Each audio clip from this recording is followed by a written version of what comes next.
पंचायत हमारे साथ अवध किशोर झा जी हैं, जिस पंचायत की पहली बार मुखिया है और पूर्व में जॉब में थे। और निश्चित तौर पे कहीं ना कहीं जनता के बीच जो उपस्थिति रही, यही कारण रहा कि पहले अटेम्प्ट में ही लोगों ने इन पर भरोसा दिखाया और चुनाव जीते। तो इनकी भी अब जिम्मेदारी बनती है कि जो यहाँ की मूलभूत समस्या है उसका समाधान संभव कैसे हो, और जो आखिरी पंक्ति के लोग हैं उनको मुख्यधारा से कैसे जोड़ा जाए। सरकार बहुत सारी योजनाएं देती है, लेकिन आज भी ये सच्चाई है कि योजना मिलने के बावजूद, योजना आने के बावजूद भी जो पिछली पंक्ति के लोग हैं वो मुख्यधारा में आज भी नहीं जुड़ पाए हैं। ये मूलभूत समस्या है पंचायत की, और निश्चित तौर पे इसके लिए कहीं ना कहीं प्रशासनिक पदाधिकारी जिम्मेदार है।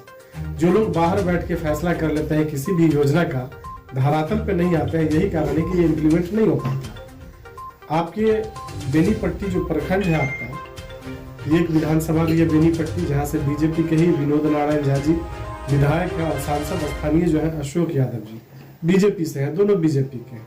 तो इन दोनों का दर्शन आम आदमी को रहता है। देखिए, जब हमारे यहाँ पद पाने के बाद की जो स्थिति होती है सो, और पद पाने से पहले की जो स्थिति है सो, दोनों में बहुत ज्यादा डिफरेंस है। ये दोनों पद धारक हैं। पब्लिक के बीच जितना जुड़ाव होना चाहिए उतना रहता नहीं है। सांसद जी का तो दर्शन ही दुर्लभ होता है, दर्शन हो गया तो समझिए मिल गए भगवान की तरह।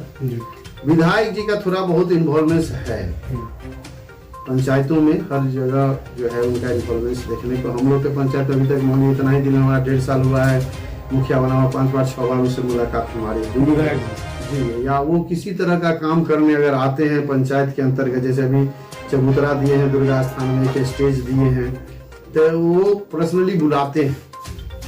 बाद में की जैसे सांसद जी हैं अगर हमारे पंचायत में आते हैं तो मुखिया जी का क्या समस्या है, पंचायत का समस्या है कि नहीं, उससे मतलब नहीं। तो सांसद महोदय का कोई योजना है क्या आपके पंचायत में? अभी तक तो नहीं। 5 सालों का कार्यकाल समाप्ति की ओर है, एक भी योजना नहीं। लेकिन आज भी कोई योजना नहीं। कोई योजना नहीं। आपके पंचायत में आज भी सबसे बड़ी और गंभीर समस्या क्या है जिसका समाधान विगत कई वर्षों में नहीं हो पाया? हमारे नजर में सबसे बड़ा समस्या शिक्षा है, एजुकेशन है। किसी भी पंचायत में ग्रामीण क्षेत्रों में एजुकेशन का जो इन्वॉल्वमेंट है, just education is a progression from generation to generation, यहाँ चल रहा है। मतलब दिनों दिन स्थिति खराब होती जा रही है, अच्छी नहीं है। इसके लिए जिम्मेदार किनको मानते हैं? इसके लिए सरकार जिम्मेदार है, और सरकार के जो विंग्स हैं प्रशासनिक वो जिम्मेदार है। आपके पंचायत में स्वास्थ्य और हाई स्कूल की क्या स्थिति है? स्थिति तो बहुत ही खराब ही थी। स्कूल में बाउंड्री वॉल नहीं था और सामाजिक तत्वों का वहाँ प्रवेश होता था। तो जब से हम मुखिया बने 1.5 साल के अंदर में दोनों जगह मिडिल स्कूल और हाई स्कूल में 4 दीवारी निर्माण करवाए। उसके अलावा उसके शिक्षा व्यवस्था पर हमारा ज्यादा फोकस है। एक स्कूल को हम खुद गोद ले रखे हैं जी, जिसकी हर चीज की निगरानी जो है हम अपने स्तर से करते हैं। तो अब जो है बहुत कुछ सीखा, नहीं तो यहाँ के टीचर को रूटीन और सिलेबस किसी चीज का नॉलेज ही नहीं होता कि कौन टीचर कौन सब्जेक्ट पढ़ाएगा और कब किस घंटी में पढ़ाएगा, ये उसको पता ही नहीं जी। सीधे बस आए और कोई भी टीचर अपना कुछ पढ़ा के चले गए, ऐसी स्थिति है। मिड डे मील के कारण पढ़ाई बाधित होता है। मिड डे मील बंद कर देना चाहिए और प्रेजेंटेशन के आधार पर, इससे बच्चों का उपस्थिति भी बढ़ेगा, उसके आधार पर बच्चे के अकाउंट में ही पेमेंट दिया, प्रोत्साहन राशि के तौर पर दिया। लेकिन मिड डे मील की व्यवस्था नहीं, मिड डे मील की व्यवस्था बिल्कुल नहीं होनी चाहिए। पेट पोसुआ बना करके क्या विद्यार्थी को विद्यार्थी बनाइए, पेट पोसने के लिए विद्यार्थी मत बनाइए। निश्चित तौर पर शिक्षा पे असर पड़ रहा है। स्लोगन देते हैं आधी रोटी खाएंगे पूरी शिक्षा पाएंगे, लेकिन पूरी रोटी खाएंगे बिल्कुल शिक्षा नहीं पाएंगे। सो ये स्थिति हो गई। जी जी जी। आपके यहाँ स्वास्थ्य की क्या व्यवस्था है? स्वास्थ्य के हमारे पंचायत में लगभग कोई व्यवस्था नहीं है। आपकी कोशिश इसकी कोशिश के तहत हम अभी एक उप स्वास्थ्य केंद्र का निर्माण किया जो बिल्कुल नहीं था, उसका निर्माण करके अभी वहाँ पर एनएम बैठने लगी है। बस यही एक व्यवस्था है और कुछ भी नहीं। आपके पंचायत में कई स्टेट बोरिंग पंप है, लेकिन कोई भी फंक्शनिंग में नहीं है। तो सरकार ने इसके लिए घोषणा किया था अलग से फंड की व्यवस्था करने का। सरकार का काम है घोषणा करना, कर दिए, हो गया। इसका लाभ नहीं मिला? कुछ नहीं। आपके पंचायत में जो मुख्य रूप से 5 कर्मचारी हैं, पंचायत सचिव, रोजगार सेवक, आवास सहायक, विकास मित्र और कृषि सलाहकार, ये लोग अनुशासन में रहते हैं? बिल्कुल बिल्कुल, बहुत अच्छे समय देते हैं, बहुत पूरा। आपके पंचायत के जो पैक्स अध्यक्ष हैं उनके माध्यम से किसानों नहीं देंगे तो देना पड़ेगा, उनको समय देना पड़ेगा। मुखिया अगर चाहे सक्षम तो नहीं देने वाला को भी देना अगर हो जी जी देना पड़ेगा। आपके पंचायत के जो पैक्स अध्यक्ष हैं उनके माध्यम से किसानों को खाद की व्यवस्था की जाती है, धान की अधिक प्राप्ति होती है? पैक्स के द्वारा हमारे पंचायत में कोई भी काम नहीं किया जाता है। धान भी व्यापारी से खरीदा जाता है और किसान पे दिखा करके वो पैसा जो है पैक्स अध्यक्ष उठाता है। खाद की व्यवस्था बिल्कुल नहीं, कभी नहीं होती है। कोई क्या नाम हुआ पैक्स अध्यक्ष? कोई अनुदान नहीं। क्या नाम हुआ पैक्स अध्यक्ष? दुर्गानंद झा नाम है। तो इनके द्वारा किसानों को खाद भी नहीं दिया जाता और धान की अधिक प्राप्ति भी नहीं की जाती। अधिक प्राप्ति नाम के लिए डायरी मेंटेन होता है बस, जी। बाकी बिचौलियों के माध्यम से बस, होता बस, है। बस, जी। आपके पंचायत में पेंशन और शौचालय की क्या स्थिति है? शौचालय तो बहुत ज्यादा दिया गया था एक समय में, लेकिन लोग पैसा लेकर के शौचालय निर्माण कराया नहीं जी।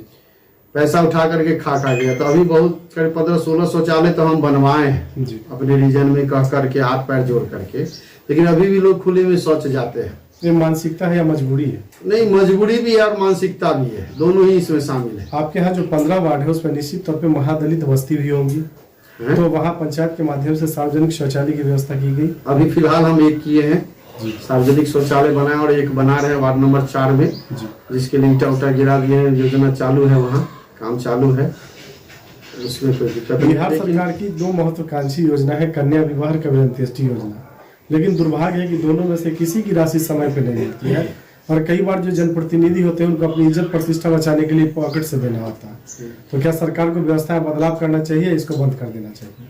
नहीं, योजना अगर सरकार को पब्लिक को देना है, जनता तक पहुंचाना है, तो उसका सिस्टम अपडेट होना चाहिए। अभी हमारे यहाँ कन्या विवाह योजना 13-14 का जो है वो ब्लॉक से दिया गया है, तो आप अंदाज लगा लीजिए 13 अगर 14 तक दिया गया है तो 6-3-9 साल का भी जो है वो बैक ही चल रहा है। तो इस योजना का कोई मतलब नहीं रह जाता है। जब समय पर आप किसी की मदद नहीं कर सके तो उस योजना से फायदा कोई फायदा नहीं। इस सरकार में अफसरशाही दिखती है क्या? अफसरशाही बहुत हाई है, बहुत हाई, बहुत हाई। बिना कमीशन के काम कर पाना संभव है? इस पर नो कमेंट। आप जैसे जो लोग हैं जो समाज सेवा की भावना से है, ये सोच के है कि पंचायत की जो मूलभूत समस्या है उसका समाधान किया जा सके, वैसे जो मुखिया चुन के आए हैं उनको जो पदाधिकारी या कर्मचारी उनका सकारात्मक सहयोग रहता है क्या? रहता है, सहयोग तो पूरा रहता है, कर्मचारी का सहयोग रहता है, सिस्टम अपडेट रखने पर पूरा सहयोग है, सिस्टम अपडेट रहता है। जी जी। लेकिन है क्या कि हमारे समाज में ही बेमनस्ता ज्यादा है, हम लोग जात में बटे हुए हैं, उसको जोड़ने का कोशिश भी नहीं किया जाता है। जबकि कोई भी जनप्रतिनिधि के लिए सब बराबर होना चाहिए, उसमें जात पात का भेदभाव नहीं होना चाहिए, तभी समाज का सही विकास संभव होगा। लेकिन यहाँ देखते हैं गांव समाज में, चूंकि हम भी कंटिन्यूअसली रहे नहीं हैं गांव में, अब रहने लगे हैं, तो पता चलता है कि बहुत बड़ा डिफरेंसेस जो है समाज के बीच में, ये जात आकर के बांधे हुए हैं, जिसके कारण पंचायत का जो सही विकास होना चाहिए वो नहीं हो पाता। आखिरी सवाल आपसे, जो 2025 का विधानसभा चुनाव है उसमें अवध किशोर झा जी की क्या उपस्थिति रहेगी? 2025 में मैं स्वयं विधानसभा लड़ने की तैयारी में हूँ। निर्दलीय या किसी दल से? ये अभी फैसला नहीं है, लेकिन ज्यादा उम्मीद है निर्दलीय ही लड़ूं, और अच्छे पार्टी के द्वारा अगर ऑफर आता है तो सोचा जा सकता है। दरवाजा खुला हुआ, विकल्प? जी जी, विकल्प है। अगर कोई पार्टी आप पे दाव लगाती है तो पार्टी को क्या आश्वासन देंगे आप? जीत का आश्वासन देंगे, 100% जीत का आश्वासन देंगे। निर्दलीय भी लड़ेंगे तो जीत का आश्वासन रहेगा।